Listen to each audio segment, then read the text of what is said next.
Sering gak sih kita ngerasa kok kayaknya ngeluh terus ya tiap hari? Nah, kali ini kita bakal bahas sesuatu yang kelihatannya sepele tapi dampaknya luar biasa besar.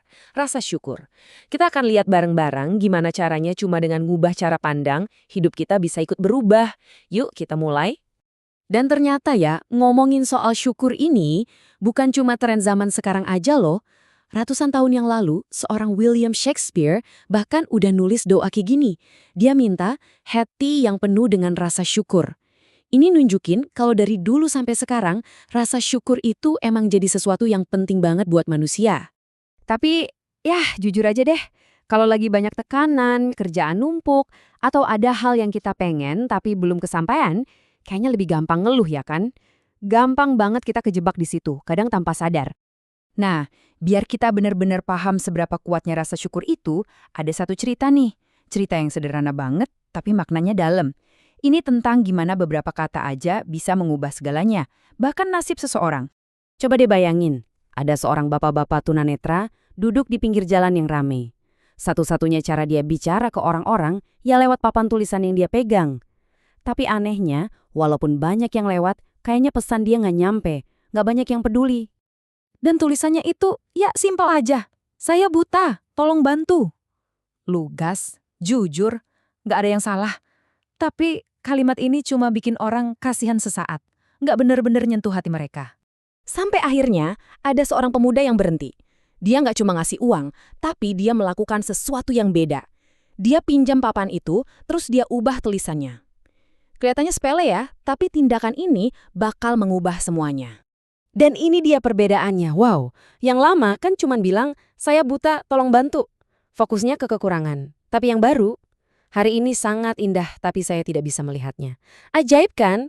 Kalimat ini langsung bikin orang yang baca jadi mikir, oh iya, aku bisa lihat hari yang indah ini. Tiba-tiba pesannya bukan lagi kasihani aku, tapi jadi pengingat buat kita untuk bersyukur. Hasilnya langsung kelihatan. Nggak lama kemudian, wadah uang si bapak itu jadi cepet banget penuhnya. Cuma karena ganti beberapa kata, pesannya jadi bisa nyentuh orang jauh lebih dalam. Bukan lagi sekedar kasihan, tapi jadi empati. Oke, jadi apa sih rahasianya? Kenapa kalimat yang baru itu bisa sekuat itu efeknya? Yuk kita coba bedah sedikit. Ini bukan cuma soal milih kata-kata yang bagus, tapi ada hubungannya sama psikologi rasa syukur. Coba deh kita pikirin lagi. Apa sih beda mendasarnya antara dua kalimat tadi? Kalimat pertama itu minta belas kasihan. Tapi kalimat kedua, nah ini dia kuncinya. Kalimat kedua itu justru bikin orang yang baca jadi bersyukur atas apa yang mereka punya. Nah ini dia intinya. Kalimat yang baru itu nggak terdengar kayak keluhan. Malah sebaliknya, kalimat itu ngajak orang lain buat ikut bersyukur. Jadi kata-kata yang lahir dari sudut pandang penuh syukur itu, kekuatannya beda, bisa nyambung ke hati orang lain jauh lebih dalam. Dari cerita tadi, kita bisa tarik kesimpulan yang lebih luas nih, yaitu tentang pentingnya melatih mindset atau pola pikir bersyukur. Ini bukan cuma soal ngucapin terima kasih ya, tapi benar-benar jadi cara kita mandang hidup sehari-hari. Jadi, apa sih syukur itu? Gampangnya gini, syukur itu sebuah kesadaran.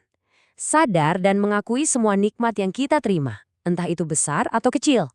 Itu semacam pengakuan dari hati kalau sebenarnya hidup kita ini penuh sama berkat. Terus gimana cara prakteknya? Ya kalau lagi senang, gampang ya buat bersyukur. Tantangannya adalah pas lagi susah. Syukur yang beneran itu justru muncul di saat-saat kayak gitu. Dengan kita mengakui kalau kita lagi sedih, sambil ingat mungkin ada orang lain yang situasinya lebih berat, kita jadi bisa lebih menghargai setiap proses, termasuk saat gagal. Dan kalau kita terus melatih ini, hasilnya luar biasa. Kita bakal mulai ngeliat keberuntungan di mana-mana loh. Bahkan di tengah masalah sekalipun. Jadi, beruntung itu bukan berarti hidup tanpa masalah, tapi mampu nemuin keindahan, bahkan pas lagi ada badai. Biar lebih kebayang, coba deh kita lihat contoh dari alam. Ada pelajaran yang sederhana banget, tapi dalam, dari seekor burung. Coba kita bayangin seekor burung, ya. Tiap pagi, dia terbang. Gak ada tujuan lain selain cari makan buat bertahan hidup. Gak ada jaminan juga dia bakal dapat. Modalnya cuma usaha dan harapan. Dan hidupnya itu ya penuh ketidakpastian. Hari ini mungkin dia balik dengan perut kenyang, besok mungkin cuma dapat setengah. Bahkan sering juga dia pulang dengan perut kosong. Ya, begitulah kenyataannya setiap hari. Tapi ini dia pelajarannya yang paling penting. Walaupun hidupnya nggak pasti, si burung ini nggak pernah ngeluh. Dia nggak pernah males buat nyoba lagi besoknya. Dia terima aja hasilnya apapun itu dan terus maju. Luar biasa kan? Ketekunan yang lahir dari penerimaan. Pertanyaannya, apa kita bisa kayak gitu? Jadi, untuk menutup pembahasan kita kali ini, saya mau kasih satu pertanyaan buat Anda. Pertanyaan yang terinspirasi dari papan tulisan tadi. Coba deh berhenti sejenak sekarang. Di tengah semua kesibukan dan tantangan hari ini, coba cari satu aja, satu hal indah yang bisa Anda syukuri. Apa itu? Siapa tahu, dengan menyadari satu hal kecil itu, kita bisa mengubah cerita hari ini. Dari yang tadinya penuh keluhan, jadi penuh rasa syukur.